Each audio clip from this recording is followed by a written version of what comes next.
hari igihe natemberaga nitegereza ibyaremwe bisangana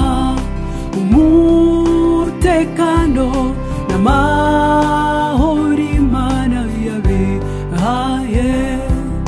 byubahiriza gahunda y'Imana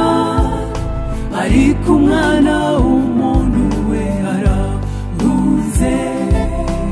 yambitse uburabyo ubwiza igaburira inyoni zidahinga nta bwiza kureka oya nta bwiza gusiga humura yambitse uburabyo ubwiza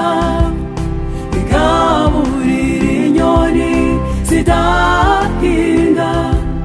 nta bwiza kureka oya nta bwiza gusiga humura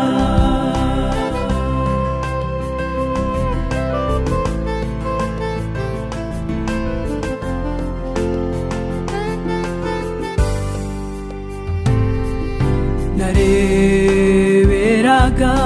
ku biti byiza inyoni nziza zigurukira amazi meza n'imisozi yo